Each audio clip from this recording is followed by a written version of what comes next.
I've got an interesting little truck here. This is a Good truck, Goodee. I know nothing about this company and can't really find a whole lot about it. It's got an interesting design I haven't seen before.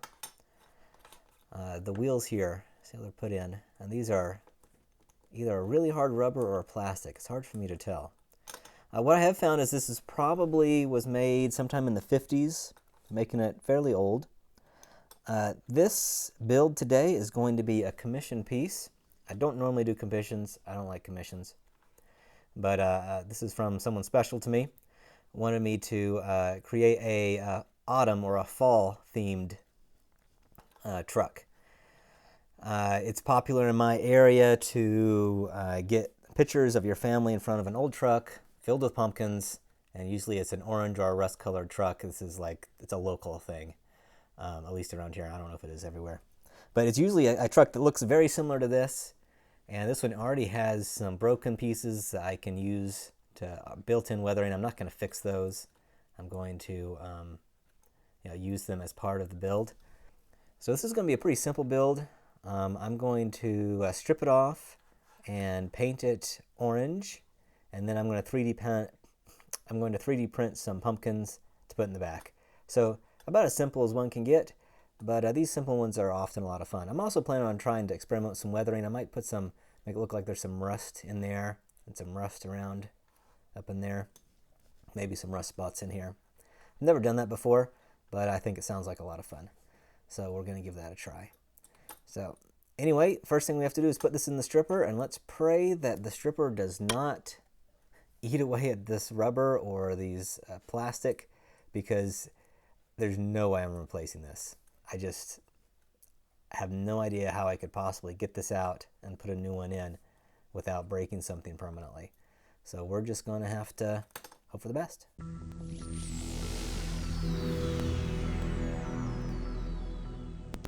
So I'm going to dunk them in the citrus strip for about an hour, and we'll see how it turns out. All the paint's stripped off, and the wheels are okay. You could tell it ate away at them a little bit, but not, not terrible. And they're going to be totally hidden, basically. They're really the least important thing here. So I'm going to prime this, and it's going to be painted orange. I'm going to be using the Redline Shop. I've never tried this before. I've never even seen anyone try this before. It's a urethane made by Redline Shop. It's supposed to be the same color as a lot of the original Hot Wheels. So I'm looking forward to trying this. I just got this one color because orange is hard for me to get mixed right. And I have one car that's going to be orange that I wanted to use this on, if it works well. So we're going to try this out and experiment on this guy, because worst case scenario, we just have to strip it off. I'm also going to be priming and painting these pumpkins that I 3D printed, because they're going to go back in the bed of this truck. I think it's going to look really cool. They're going to be a different color orange though. So I got to get all of this primed up. The mix for this is 5 parts paint to 1 part hardener. Try to get as exact to that as possible. I don't think you have to get crazy exact, but you get pretty close. This paint's fairly expensive, so I'm not gonna try to not waste any of it.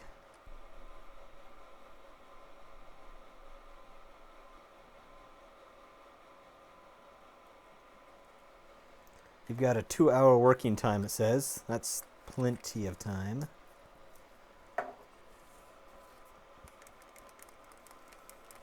Okay, it's about to get loud, and I'm going to use my mask because this urethane is pretty nasty stuff.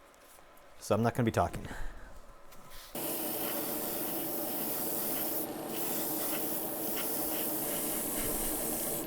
Looks beautiful, as you'd expect from this urethane paint. So a quick review of the Redline Shop.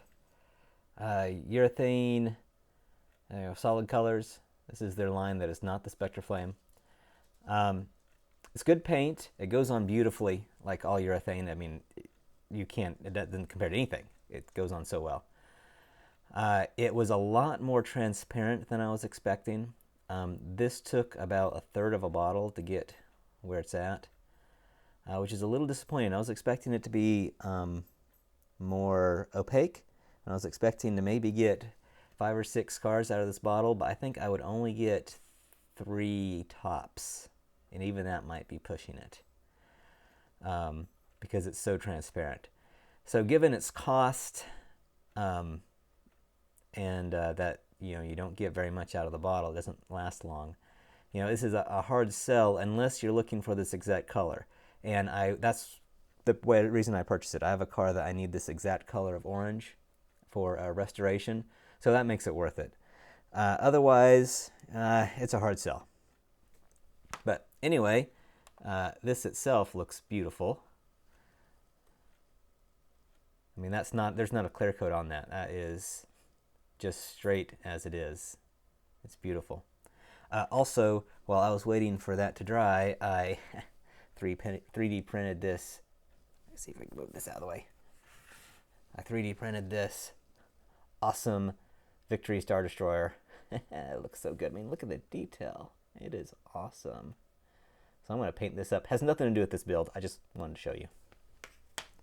Okay, I need to do some weathering for this guy. I'm not going to do a whole lot because I'm not an expert at it and I don't want to mess it up. But I have this Citadel technical paint Typhus Corrosion. I used to paint miniatures, and this is pretty awesome stuff. Let me mix it up. It's got a weird gritty texture, so I'm just going to put it in a few places, kind of messy it roughly in some of the crevices. It's hard to tell because of the glare. Let's see if I can adjust the camera any. Here you can see. So I'll work a little bit on this, trying to get it look a little bit more realistic. This is what I came up with. I think it looks decently good. I mean, like I said, I'm not an expert at weathering, but I think it looks nice. It's too shiny though, so I'm going to put a dull coat over it, and then we'll be ready to put the pumpkins in and finish up with this project. Well, the dull coat did the trick. Looks a whole lot better. It's amazing how much better that looks. I'm going to add the pumpkins that I have painted up. And to do this, I'm going to use a hot glue gun, simply because with a hot glue gun, it is very easy to remove anything that I do. So if later on we want to use this for something else, it's easy to do.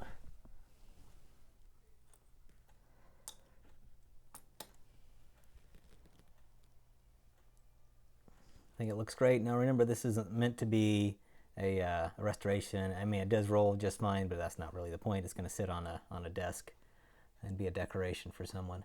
But I think it turned out pretty cool. I like it. If you'll remember, this is the before, and now we have the after.